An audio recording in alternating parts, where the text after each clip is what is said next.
The Hart family has a strong claim to the label of being the first family in the history of professional wrestling. This is attributable to Stu Hart, the family patriarch, as well as Bret Hart, who won several championships. Bret Hart was an athlete of explosive power and flawless precision who earned the nicknames Hitman and Excellence of Execution. Wrestling fans who are old enough to remember the booming popularity of the WWE in the late 20th century will no doubt remember the exploits of Bret Hart. Bret Hart was an athlete who earned these nicknames. And while Bret deserves to be recognized as one of WWE's greatest champions, his reign is only one chapter in a multi-generational saga that includes his parents, siblings, in-laws, and nephews who made their living from the ring. And while Bret has earned his due as one of WWE's great champions, his reign is also just one chapter in a multi-generational saga. The Hart family is in a position to claim the championship belt as the first family of professional wrestling, with the potential exception of the McMahon family, who operate WWE. This is because the official record places the Harts in the position to do so. Before starting Stampede Wrestling, Stu was a successful wrestler in his own right. The improbable ascent of Bret's father, Stu, who was also a veteran wrestler, booker, and promoter, marked the beginning of the dynasty. Despite having a childhood that reads like it was ripped from the pages of a novel about life on the frontier, Stu managed to make it through the years of the Great Depression in the unforgiving Canadian prairies by hiding out in a tent during the harsh winters. He eventually found his salvation in wrestling at a YMCA in Edmonton. His aspiration to compete in the Olympics was never realized, but he was able to build a successful professional career centered on New York, which is also where he met his future wife, Helen Smith. In the late 1940s, Stu had already established the Western Canadian promotion that would later be known as Stampede Wrestling. With Helen's assistance, the company was gradually transformed into a family-run business, with Helen taking care of scheduling, advertising, and payroll. Stampede consistently showcased some of the most well-known stars in the industry, such as Gorgeous George, Killer Kowalski, and Andre the Giant, despite the fact that company was inconsistently successful for a number of years. Along with running the show, Stu achieved a level of notoriety for personally training up-and-coming talent in the basement of his Calgary mansion. Many of those who made it through Stu's rough-and-tumble training method in the room that was aptly nicknamed the Dungeon went on to have success in the Stampede and elsewhere. Pro wrestling was a part of the lives of every one of Stu and Helen's 12 children at some point. During this time, the promoter and his wife were busy raising a family that eventually consisted of 12 children. This allowed them to establish their own in-house roster of athletic talent.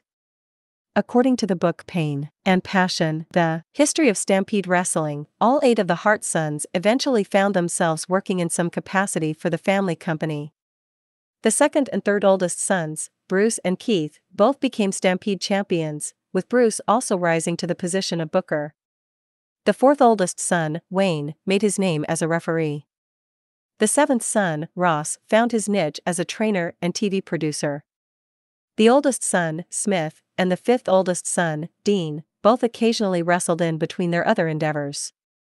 And even though the girls were spared the horror of training in the dungeon and paying their dues on endless road trips, all 4 of them deepened their ties to the industry by marrying wrestlers employed by their father. Ellie married Jim the Anvil Neidhart, Georgia married BJ Annis, Allison married Ben Bass Arab, and Diana married Davy Boy Smith, also known as the British Bulldog. The Harts achieved widespread fame as professional wrestlers. The sale of Stampede Wrestling to WWE in 1984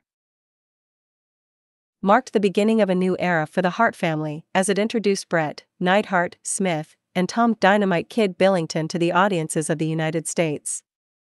The 4 individuals were successful in their respective partnerships. Smith and Billington, who were cousins, won the tag team championship as the British Bulldogs before being dethroned by Bret and Neidhart, who went by the name The Hart Connection and were managed by Jimmy Hart, who was not related to either of them. Bret and Neidhart wore pink and black and were known as the Hart Connection. Bret's rise to fame as a single superstar drew more attention to his family, as the commentators emphasized his illustrious ancestry and the many years he spent honing his skills in the dungeon. As a result, it was a simple decision to incorporate family in the action when Smith challenged Bret for the Intercontinental title at SummerSlam 1992. Bret was the champion at the time. While Helen cried over the family quarrel, the cameras cut to a nervous Diana during the bout.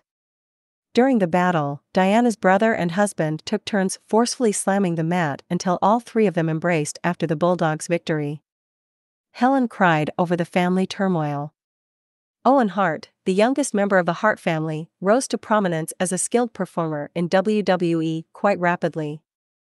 After a short run as the Blue Blazer and his own brief tenure in a tag team alliance with Neidhart, the youngest member of the family saw his exposure expand as a result of his extensively publicized sibling feud with Bret.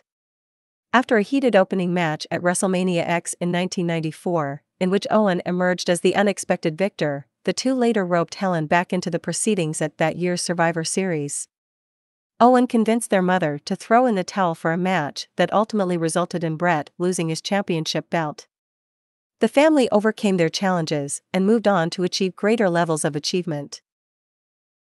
Although each member of the Hart family experienced celebrity to a varied degree, they all went through a significant amount of hardship together along the road. Dean passed away at the age of 36 as a result of Bright's disease, and Owen passed away at the age of 34 as a result of a tragic accident that occurred as he was attempting a high-flying entry to an event in 1999. After suffering many concussions over the course of his career, Bret announced his retirement from professional wrestling the next year, and the deaths of Helen and Stu not long after that signaled the official end of an era. Despite this, the family was able to bounce back from their misfortunes and continue living the way that had earned them their greatest achievements. Stampede Wrestling was resurrected by Bret and Ross in 1999, at the same time that audiences became invested in the careers of a new generation of talent.